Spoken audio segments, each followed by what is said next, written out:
یہ وہ دن ہے جس دن حج کا رکن اعظم ادا کیا جاتا ہے، اور جس دن حجاج کرام جو ہے میدان عرفہ میں جمع ہوتے ہیں اور حج کا رکن اعظم ادا کرتے ہیں۔ صلی اللہ تعالی علیہ وآلہ وسلم نے ارشاد فرمایا، یوم عرفہ سے زیادہ کسی دن جہنمیوں کو آزاد نہیں کیا جاتا، یعنی عرفہ کا دن 9 ذی الحجۃ الحرام کو اللہ تعالیٰ کثرت کے ساتھ بہت زیادہ لوگوں کو جہنم سے آزاد فرماتا ہے۔ اور آقا کریم علیہ السلام نے ارشاد فرمایا، اللہ پاک اپنی رحمت کے ساتھ اپنے بندوں کی طرف متوجہ ہوتا ہے اور فرشتوں کے سامنے اپنے بندوں پر فخر کرتا ہے۔ اللہ پاک ارشاد فرماتا ہے، فرشتوں میرے بندے کیا چاہتے ہیں؟ فرشتے عرض کرتے ہیں، مالک یہ عفو چاہتے ہیں، یہ مغفرت چاہتے ہیں۔ اللہ تعالیٰ فرشتوں سے ارشاد فرماتا ہے، اے فرشتوں گواہ ہو جاؤ، میں نے ان سب کو بخش دیا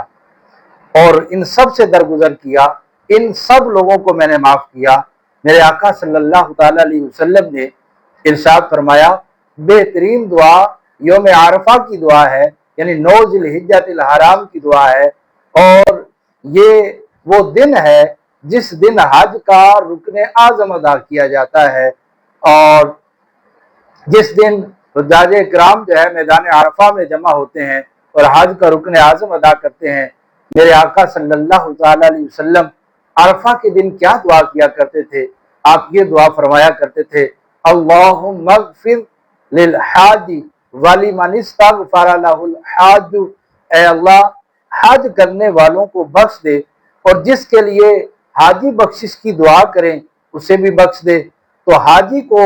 دعا کے لیے کہنا چاہیے، جب وہ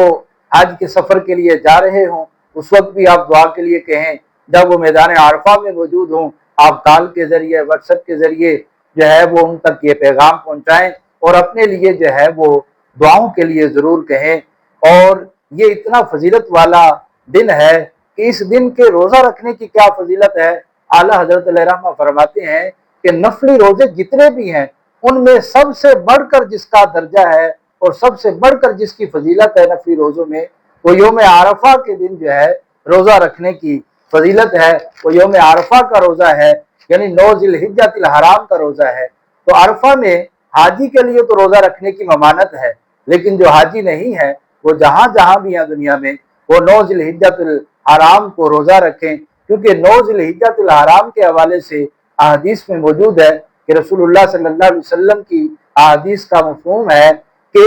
یہ 1 سال قبل اور 1 سال بعد کے گناہوں کے لیے کفارہ ہے۔ یوم عرفہ سے مراد ہے 9 ذی الحجۃ الحرام۔ اب سوال یہ ہے کہ بعض اوقات جو ہے وہاں رویت پہلے ہو جاتی ہے تو حجاج کرام کے لیے تو وہ 1 دن پہلے ہوتا ہے، ہمارے ہاں بعض اوقات 1 دن بعد ہوتا ہے، کبھی 1 دن کا فرق ہوتا ہے، کبھی 2 دن کا فرق ہوتا ہے۔ تو اس یوم عرفہ سے کیا مراد ہے؟ تو آپ کے ملک میں جو 9 ذی الحجۃ الحرام کی فضیلت ہے آپ اس دن روزہ رکھیں تو انشاءاللہ الکریم یہ جو حدیث میں ثواب وارد ہوئے یہ آپ کو ملیں گے، چاہے وہ حاجیوں کے لیے 10 ذی الحجۃ الحرام کا وہ دن ہو، لیکن آپ کے لیے آپ کے ملک میں اگر وہ 9 ذی الحجۃ الحرام کا دن ہے، جو 9 ذی الحجۃ الحرام کا دن ہے اس دن آپ روزہ رکھے عبادت کریں تو انشاءاللہ الکریم اللہ کی رحمت سے آپ کو فوائد ملیں گے اور اللہ کی رحمت یہ ہوں گی